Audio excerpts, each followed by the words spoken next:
So let's solve that last problem with our word count script and sort it in a useful way. We want to be able to see very easily what are the most popular words in my book and what are the least popular words in my book. Now, granted, we could just do this all within Scala as part of the final map that we get back from count by value, if we assume that there just aren't enough words in the English language for that to be a problem in terms of actually fitting on the memory of one machine. That might be an okay thing to do. But let's pretend, just for the sake of education, that there are so many different words in this book that I can't be sure it will fit in memory, and I actually want to do this on a cluster in a distributed manner. So how do we do that? Well, the problem with count by value is that it returns a Scala map back, where it maps words to their number of occurrences. Now, if we want to instead return an RDD that we can keep on the cluster, we basically have to reinvent how count by value works and return an RDD instead of a map. So that's what this little snippet of code here does. It says that we're going to take our RDD, that where every row contains a lowercase normalized word, and we're going to do two things to it. First thing we're going to do is map each word to a key value pair. So we're going to take each individual word that we run across and convert it to a tuple, where the key is the word itself and the value is the number 1. So for example, if we come across the word product, it will convert that to a key value pair of product and the value 1. And now what we can do is use reduced by key to count up all the occurrences of each unique word. So reduced by key will take a look at all the values associated with a given key, in this case a given word, and combine them however we say. In this case we're going to say add them all up together. So we're going to add up all the ones associated with each word. And by doing that, we end up with the final count of how many times each word occurs, and that ends up not in a Scala map, but in a new RDD called word counts. Okay? So that's how this little step 1 works. We're basically going to count up the occurrences of each word, but return it in an RDD, so we can do further distributed processing on it. So now what? Well, if we were just to sort things at this point, it would be sorted based on the words, and I don't really care about looking up alphabetically how many times each word occurs. I want to see the most popular ones on the top, least popular ones on the bottom, or vice versa. So to do that, let's flip these pairs around. So instead of having a key of word and a value of the count, let's make it the other way around. Make the first value of the tuple the count and the second value the word. That way when I sort these things together, it ends up sorted by the count instead of by the word alphanumerically. Okay? So then I can just use sort by key on these key value RDD that I have, and that will sort based on the key, which in this case is the numeric count occurrences of each word. That's all this does. So what we're doing here is we're taking that word counts key value RDD, which starts off being word and number of occurrences. This mapping function flips it around so that the second field becomes the first and the first becomes the second. And that just makes it count word instead of word count.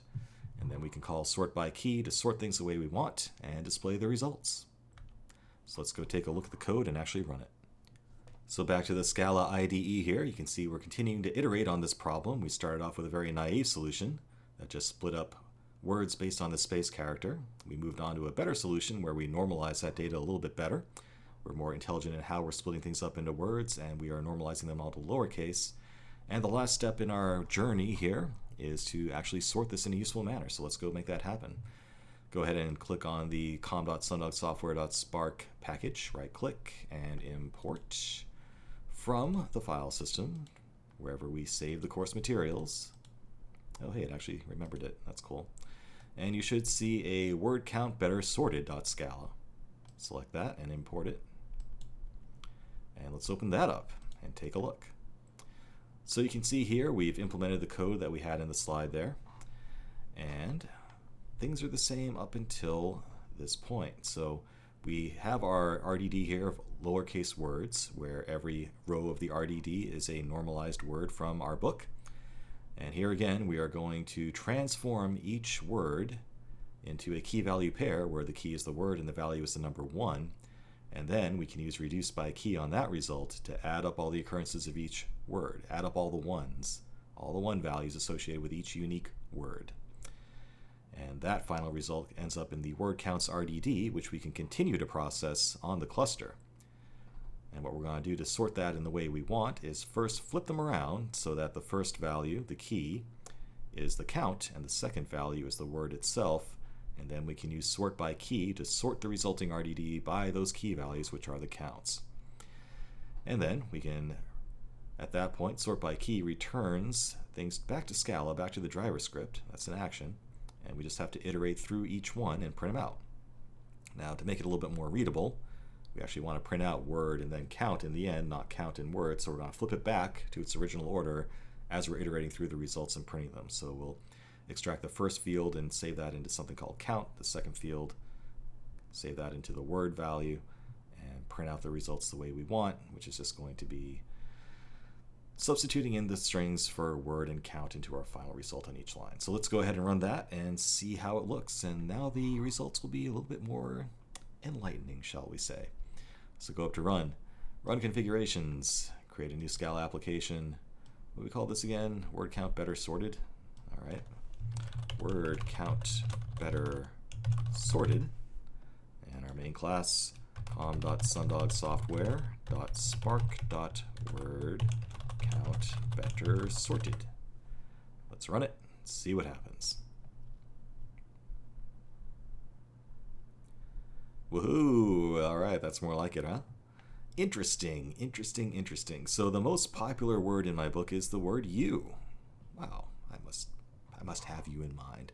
Even more popular than to or of or a or the and that. So all the usual suspects here for popular words in any given book. Let's scroll up a little bit and see when things get a little bit more interesting is in that, yeah, whatever. All the most common words in the English language here, right?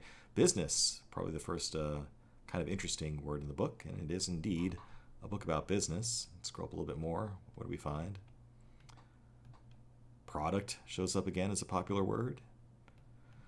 And people, work, own, customers. So, just by looking at this result of the most popular words in the book, you can get a pretty good feel of what the book is really about. And actually, it's kind of enlightening to me to see what are the concepts or the words that are most frequent and most important to what I'm trying to convey in this book. So you can actually get some insights out of that data now, and that was kind of our goal. So that's pretty cool stuff.